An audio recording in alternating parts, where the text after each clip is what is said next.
अपना जो टॉपिक है वो है लेबनिज़ टेस्ट और ये अल्टरनेटिंग सीरीज के लिए है। अल्टरनेटिंग सीरीज होती क्या है?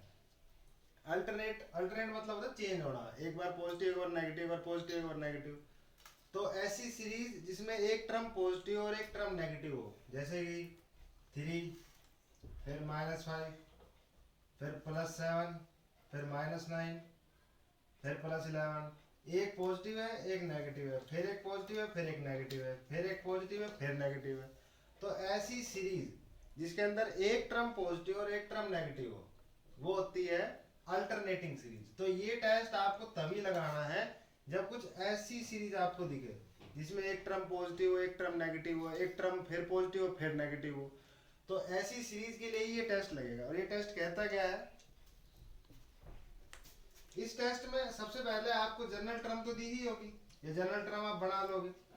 उस जनरल टर्म पे आपको ऐसे काम करना है, सबसे पहली कंडीशन कि हर एक टर्म जो है उससे अगली वाली टर्म से बड़ी होनी चाहिए। जैसे 5वीं टर्म 6ठी से बड़ी होनी चाहिए, 7वीं टर्म 8वीं टर्म से बड़ी होनी चाहिए, 9वीं टर्म 10वीं टर्म से बड़ी होनी चाहिए। पहली कंडीशन यही है इस टेस्ट की कि एक टर्म उससे आगे वाली टर्म से बड़ी होनी चाहिए। ठीक है, जैसे कि 7वीं टर्म 8वीं से, 9वीं 10वीं टर्म से, 11वीं टर्म 12वीं टर्म से बड़ी होनी चाहिए। दूसरी कंडीशन क्या है? दूसरी कंडीशन ये है limit n tends to infinity un 0 आना चाहिए। मतलब जब मैं un पर n को इन्फिनिटी पुट करूं तो मेरा वैल्यू 0 आ जानी चाहिए। ये दो कंडीशन है। अगर ये दो कंडीशन कोई अल्टरनेटिंग सीरीज अगर ये दोनों कंडीशन सेटिस्फाई करती है तो मैं कह सकता हूं वो क्या है, वो मेरी कन्वर्जेंट है। वरना या तो वो ऑसिलेटरी होगी या वो डाइवर्जेंट होगी। तो हम कुछ क्वेश्चंस देख लेते हैं इस पे जिससे आपको पता लग जाएगा। तो पहला क्वेश्चन है ये रहा, ये ट्राई करो। -1 की पावर n-1 अपॉन में 1 - n²। हाँ, इसको करने से पहले एक बात और सुन दो साथ ही साथ। जैसे कि मैं कहूँ आपसे कि 10 जो है वो बड़ा होता है, या 2 से समझा देता हूँ मैं, 2 1 से बड़ा होता है। लेकिन अब मैं इसका उल्टा करूँ 1/2, इसका उल्टा करूँ तो साइन पलट जाएगा। मतलब एक नंबर, क्योंकि ये 0.5 आएगा और 0.5 1 से छोटा आएगा, यानी कोई भी नंबर अगर दूसरे नंबर से बड़ा है ना तो उसका जब मैं उल्टा करूंगा तो वो छोटा हो जाएगा। जैसे कि मैं ऐसे कहूँ कि 5 बड़ा है 4 से, 5 4 से बड़ा है, लेकिन इसका उल्टा अपोजिट होएगा। 1/5 अगर मैं करता हूँ और 1/4 करता हूँ तो ये चीज बड़ी आएगी, मतलब साइन बदल जाएगा। इनइक्वालिटी का साइन रिवर्स हो जाता है जब हम रेसिप्रोकल करते हैं टर्म को पॉजिटिव नंबर के केस में। ठीक है, और एक और बात, अगर मान लो मैं 5 में से 4 घटा रहा हूँ तो जो नंबर आ रहा है 1 आ रहा है वो 0 से बड़ा है, वो पॉजिटिव है। ऐसे ही मैं 7 में से 5 घटा रहा हूँ तो 2 आ रहा है, वो नंबर भी पॉजिटिव है। यानी कि जब दो नंबर एक दूसरे में से घटे और पॉजिटिव नंबर निकल कर आए तो इसका मतलब है पहला नंबर दूसरे से बड़ा है, पहला नंबर दूसरे से बड़ा है। यानी कि अगर मैं आपसे कह रहा हूँ कि x - y is greater than 0, it means x is greater than y। याद रखो, इन दोनों बातों का हम यूज करेंगे। तो इस क्वेश्चन पे फोकस करते हैं। ये क्वेश्चन क्या कहता है कि समीशन -1 की power n-1 divided by 1/n² है। इसको प्रूव करना है कि ये कन्वर्जेंट है, डाइवर्जेंट है, ऑसिलेटरी है। तो सबसे पहले ये टर्म जो है ना, ये कुछ नहीं है, ये तो ये बता रही है कि ये अल्टरनेटिंग सीरीज है। देखो यहाँ 1 पुट करोगे तो क्या आएगा, n को 1 पुट करो, 1 - 1 0, -1 की पावर 0, किसी की भी पावर 0 तो वो 1 होता है, तो ये 1/1 का स्क्वायर बन जाएगा। अब इसको 2 पुट करो, 2 - 1 1, -1 की पावर 1 मतलब -1, और यहाँ 2 पुट करोगे तो 1/4, यानी माइनस का 1/4। मतलब यही तो हुआ, एक टर्म पॉजिटिव एक टर्म नेगेटिव, यानी ये सीरीज अल्टरनेटिंग है। तो इस टर्म को भूल जाओ, आपका un ये है सिर्फ 1/n²। तो पहली कंडीशन लगाते हैं लेबनिज़ टेस्ट की। लेबनिज़ टेस्ट की पहली कंडीशन क्या है कि nth टर्म n+1 टर्म से बड़ी होनी चाहिए, 5वीं टर्म 6ठी से बड़ी होनी चाहिए, 6ठी टर्म 7वीं से बड़ी होनी चाहिए। पुट करके देखते हैं। यहाँ पे सबसे पहले un तो आपके पास है, un +1 निकाल लो, यानी un के अंदर n की जगह n+1 पुट कर दो, ये n+1 का स्क्वायर आ गया। अब मुझे ये प्रूव करना है कि un is greater than un+1, है ना, ये चीज प्रूव करनी है। तो ये चीज प्रूव करनी तो आसान है। कैसे, देखो मुझे साफ दिख रहा है कि n+1 का स्क्वायर बड़ा आएगा n के स्क्वायर से।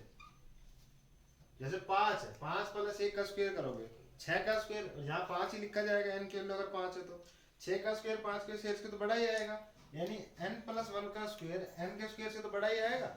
और अभी अभी मैंने आपको दो बातें बताई कि अगर एक नंबर दूसरे नंबर से बड़ा है और मैं साइन पलटता हूँ, पॉजिटिव नंबर्स की बात कर रहा हूँ, स्क्वायर क्वांटिटी या तो जीरो होती है या पॉजिटिव होती है। ये सिर्फ पॉजिटिव है, जीरो क्यों नहीं है, क्योंकि यहाँ पे n की वैल्यू अगर आप जीरो भी पुट करते हो, n की वैल्यू में से पॉजिटिव पुट होगी, 1 से लेके या जीरो पुट कर सकते हो या 1 से शुरू कर सकते हो। जीरो पुट करोगे तो भी पॉजिटिव, 1 पुट करोगे तो भी पॉजिटिव। अब इसका उल्टा करोगे तो साइन ऑफ इनइक्वालिटी चेंज हो जाएगा, है ना।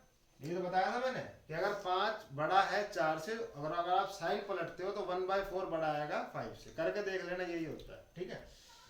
तो यहाँ क्या आएगा, ये क्या है, un+1 is lesser than un, यानी अगर मैं इनको 5 पुट करूं तो 5वीं टर्म 5 + 1 छठी टर्म से बड़ी आ गई, यानी पहली कंडीशन सेटिस्फाई होगी। अब दूसरी कंडीशन पे काम करते हैं। दूसरी कंडीशन क्या है, limit n tends to infinity un। अब limit n tends to infinity un क्या है, un 1/n² है, यहाँ 1/n² पुट कर देते हैं। अब जब मैं n की वैल्यू इन्फिनिटी डालूंगा, यहाँ n टेंड्स टू इन्फिनिटी है ना, n की वैल्यू इन्फिनिटी डालूंगा, इन्फिनिटी का स्क्वायर करूंगा तो इन्फिनिटी आएगा, और समथिंग अपॉन इन्फिनिटी 0 होता है, समथिंग अपॉन इन्फिनिटी 0, यानी ये 0 आ गई, यानी limit n tends to infinity भी 0 आ गई और un भी un+1 से बड़ा आ गया। दोनों कंडीशन सेटिस्फाई।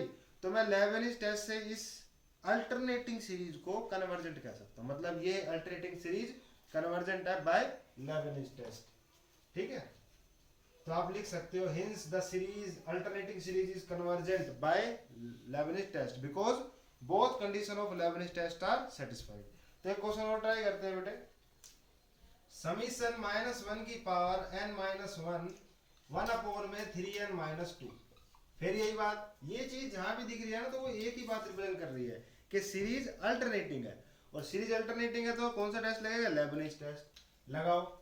un क्या है आपका, जो बच गया वो un है, 1/3n-2, ठीक है। अब un+1 पहली कंडीशन क्या होती है, un+1 निकालो, यानी n की जगह n+1 डाल दो, यहाँ n की जगह क्या आ जाएगा n+1, यहाँ 3 के मल्टीप्लाई में n था, यहाँ 3 के मल्टीप्लाई में n प्लस आएगा। इस ब्रैकेट को खोलो, 3 के n से मल्टीप्लाई 3n, 3 के 1 से मल्टीप्लाई 3 -2, ये आ गया, 3 में से 2 गए 1, तो मैं इसको लिख दूं सीधा सीधा 1, यानी मेरा un+1 आ गया 1/3n+1, un आ गया 3n-2। अब इन दोनों का यूज करते हैं। कैसे यूज करेंगे, सिंपल, मुझे पता है 3n+1 is greater than 3n-2। कैसे कैसे भाई, यहाँ 3n में कुछ जुड़ रहा है, यहाँ 3n में कुछ घट रहा है। जैसे मान लो इसके वैल्यू 5 है, 5 में 1 जोड़ोगे 6 आएगा, 5 में 2 घटाओगे 4 आएगा। जब किसी नंबर में कोई चीज जोड़ोगे तो उससे तो बड़ी आएगी ना, जिस अगर उसमें से कुछ घटाओगे। जैसे मान लो इसकी वैल्यू 5 होती है, 3n की वैल्यू, यहाँ 5 लिखो, यहाँ भी 5 लिखो, यहाँ 1 जोड़ दो, यहाँ से 2 घटा दो, ये 6 आएगा, 6 इज ग्रेटर देन 4। क्योंकि ये चीज से बड़ी क्यों है, क्योंकि यहाँ 3n में कुछ जुड़ रहा है और वहाँ 3n में कुछ घट रहा है। तो जब आप किसी नंबर में कोई चीज जोड़ते हो तो बड़ी आती है उस नंबर से भी, और अगर उसमें से कुछ घटाओगे तो उस नंबर से भी बड़ी आएगी। और इस अगर ये चीज इससे बड़ी है तो इसका अगर मैं उल्टा करूंगा तो वो छोटा हो जाएगा, ठीक है। यानी 1/3n+1 is lesser than 1/3n-2। ये क्या है, देखो un है, और ये क्या है un+1, यानी यहाँ से क्या प्रूव होगा, यहाँ से क्या प्रूव हो जाता है कि un+1 is lesser than un। मतलब 5वीं टर्म 6ठी से बड़ी है, 6ठी टर्म 7वीं से बड़ी है, 7वीं टर्म 8वीं से बड़ी है। पहली कंडीशन लेबनिज टेस्ट की सेटिस्फाई होगी, ठीक है। अब दूसरी कंडीशन क्या है, limit n tends to infinity un। un की वैल्यू क्या है, 1/3n-2, 1/3n-2, n को इन्फिनिटी पुट करो, 3 इंटू इन्फिनिटी, इन्फिनिटी को किसी से मल्टीप्लाई करो, किसी में से घटा लो, इन्फिनिटी आएगा, ये आएगा इन्फिनिटी, 1/∞ 0, ये भी 0 आ गया। मतलब ये भी लेबनिज टेस्ट से क्या है, ये भी अल्टरनेटिंग सीरीज कन्वर्जेंट है, ठीक है। अगला क्वेश्चन देख लो। अगला क्वेश्चन क्या है? अगला क्वेश्चन कुछ इस तरह है।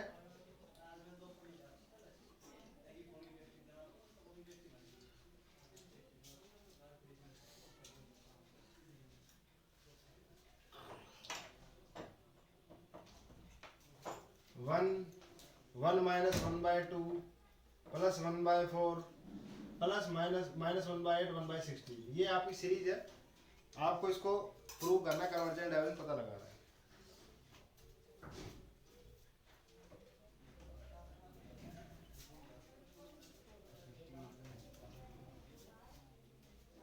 साफ दिख रहा है, एक टर्म पॉजिटिव एक टर्म नेगेटिव, एक टर्म पॉजिटिव एक टर्म नेगेटिव। अल्टरनेटिंग सीरीज है किस टाइप की? समीशन -1 की पावर n -1। और जनरल टर्म क्या है? 1 अपॉन में 2 की पावर n -1। पुट करके देख लो। 1 पुट करोगे 1 - 1 0, 2 की पावर 0 1, 1 अपॉन में 1। यहाँ पे कितना आएगा? 1 - 0 0, किसी की पावर 0 1 आएगा। तो 1 आ गया। 2 पुट करो तो ये 2 - 1 की पावर 1, -1 की पावर मतलब -1 ही आएगा। यहाँ 2 पुट करोगे 2 - 1 1, 2 की पावर 1 -1 अपॉन 2, वही आ रहा है। 3 पुट करके देख लो। ये जनरल मतलब ये अल्टरनेटिव सीरीज का है। और जनरल टर्म ये है 1 अपॉन में 2 की पावर n -1। अब इस पे लगाते हैं लाइबनिज टेस्ट की पहली कंडीशन। un+1 लिख लो पहले। un+1 क्या आएगा? n की जगह n+1 लिख दो बस बेटा। n+1 लिख दिया, पीछे -1 है, -1 + 1 कैंसिल, 1 अपॉन में 2 की पावर n आ गया। ठीक है। अब मुझे साफ पता है कि 2 की पावर n बड़ा होता है 2 की पावर n -1 से। क्यों? या 2 की पावर 3 कितना आता है? 8। 2 की पावर 4 कितना आता है? 16। तो 2 की पावर 4 इज ग्रेटर देन नहीं होता 2 की पावर 4 -1। ये 2 की पावर 3 तो है। 16 8 से तो बड़ा ही होता है।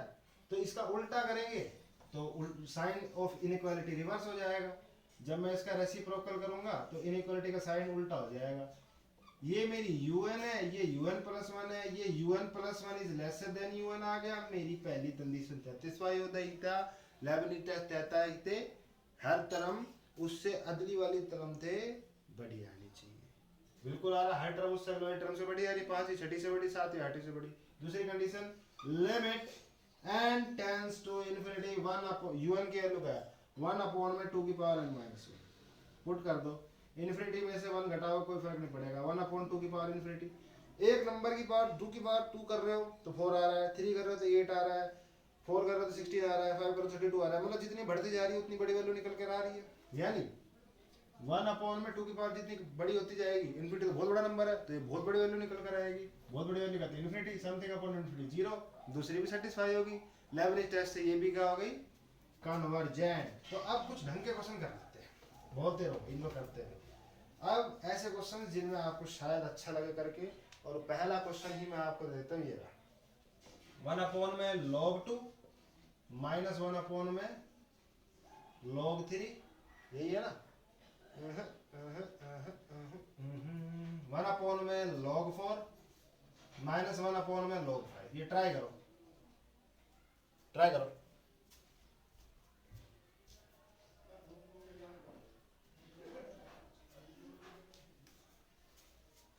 अब देखने से तो बेटा यहाँ भी दिख रहा है ये पॉजिटिव है, ये नेगेटिव है, ये पॉजिटिव है, नेगेटिव है। अल्टरनेटिंग सीरीज, अल्टरनेटिंग सीरीज तो एक ही test, Leibniz test. Leibniz test कैसे लगाएंगे? बिल्कुल सिंपल। पहले इसको जनरल फॉर्म में लिख लो। समीशन, ये समीशन है -1 की पावर n -1 1 अपॉन में log n+1। 1 पुट करोगे तो 2 आना चाहिए, 2 पुट करोगे तो 3 आना चाहिए, 3 पुट करोगे तो 4 आना चाहिए। इससे -1 का भी +1। अगर n ओड है तो क्या आएगा? +1। इवन है तो -1 आएगा। ठीक है। देखो ओड पुट करोगे 1 पुट करोगे तो प्लस, 2 पुट करोगे तो माइनस, 3 पुट करोगे तो फिर प्लस, 4 पुट करोगे तो फिर माइनस। मतलब जनरल टर्म 1 अपॉन में log n+1 है। तो इसको लिख लो, बस ये लिख लो। जनरल टर्म क्या है? जनरल टर्म है बेटे मेरे 1 अपॉन में log n+1। तो un+1 क्या आएगा? 1 अपॉन में log n की जगह n+1, +1 करोगे पीछे +1 है, +1 +1 +2 हो जाएगा। तो मैं इसको +2 लिख दूं सीधा ही। अब मेरे को साफ पता है log जो होता है ना, इसका बेस इस टाइम नहीं दिया है। अगर बेस नहीं दिया हो तो बेस ई होता है, ई बेस नहीं दिया हो तो बेस ई होता है, और ई की वैल्यू होती है 2.7, 1 से बड़ी। और जब भी बेस की वैल्यू, इसे बोलते हैं बेस, जो नीचे लिखा होता है ना log के, जैसे मैं log x लिख दूं तो इसका मतलब इसका बेस ई ही है। और अगर मैं लिखूं बकायदा log x बेस 10 या log 7 बेस 5, तो बेस 5 है या बेस 10 है, ठीक है। तो अगर log का बेस 1 से बड़ा है, जो कि यहाँ है 1 से बड़ा, तो log एक इंक्रीजिंग फंक्शन होता है। मतलब इसका मतलब क्या है, इसका मतलब है log 2 की वैल्यू log 3 से छोटी आएगी, log 3 की वैल्यू log 4 से छोटी आएगी, log 4 की वैल्यू log 5 से छोटी आएगी, ऐसा ग्राफ बनेगा, इंक्रीजिंग फंक्शन बनेगा फिर log, ठीक है, समझ गए। इसका एग्जैक्ट ग्राफ देखना है, आप समझ गए ना। अगर आपको एग्जैक्ट ग्राफ देखना है तो मैं अभी बना देता हूँ 1 मिनट में आपके लिए, जस्ट वेट अ मिनट।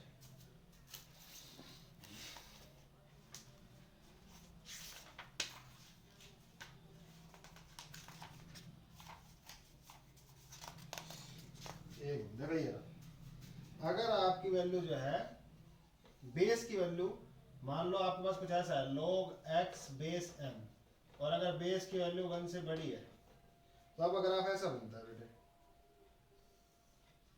बढ़ता जाता है, ठीक है।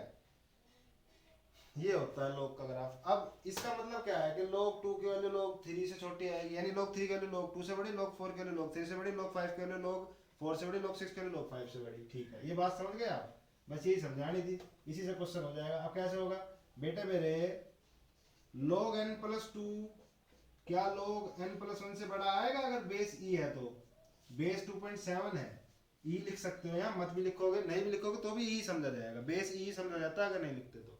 log n प्लस 2 की वैल्यू log n प्लस 1 से बड़ी नहीं आएगी, क्योंकि log एक इंक्रीजिंग फंक्शन, अगर बेस 1 से बड़ा है तो e की वैल्यू 2.7 है 1 से बड़ी, e की वैल्यू 2.7 है 1 से बड़ी, तो log की वैल्यू बढ़ती जाएगी। n की वैल्यू अगर 2 है यहाँ तो यहाँ 4 आएगा, यहाँ 3 आएगा, log 4 log 3 से बड़ा आएगा, 3 है तो यहाँ 5 आएगा, यहाँ 4 आएगा, log 5 के लिए log 4 से बड़ी आएगी, ठीक है, सिंपल बात। अगर ये चीज इससे बड़ी है तो इसका उल्टा जब हम करेंगे तो साइन पलट जाएगा, इसका उल्टा करो, log n plus 2 is lesser than 1 upon में log n प्लस 1, और ये चीज इससे छोटी है, इसका मतलब ये चीज है un प्लस 1 और ये चीज है un प्लस 1 से बड़ा आ गया। यहाँ से साफ यही तो निकल कर आ रहा है कंक्लूजन कि un plus 1 is lesser than un, तो पहली कंडीशन सेटिस्फाई हो गई। अगर पहली कंडीशन सेटिस्फाई होगी लेबनिज़ टेस्ट की, तो दूसरी कंडीशन पे चलते हैं। दूसरी कंडीशन क्या है, limit n tends to infinity 1 upon में log n प्लस 1, n को इंफिनिटी पुट करो, यहाँ पुट करोगे आप इंफिनिटी प्लस 1 इंफिनिटी आएगा। और मैंने कल भी बताया था कि log इंफिनिटी की वैल्यू क्या आती है, इंफिनिटी पुट करना 0 आएगा, लेबनिज़ टेस्ट की दूसरी कंडीशन सेटिस्फाई हो जाएगी। दूसरी नहीं सेटिस्फाई तो हम लिख देते हैं 3 is alternating as well as convergent by Leibniz test। एक और क्वेश्चन करेंगे भाई, लिखो बेटा।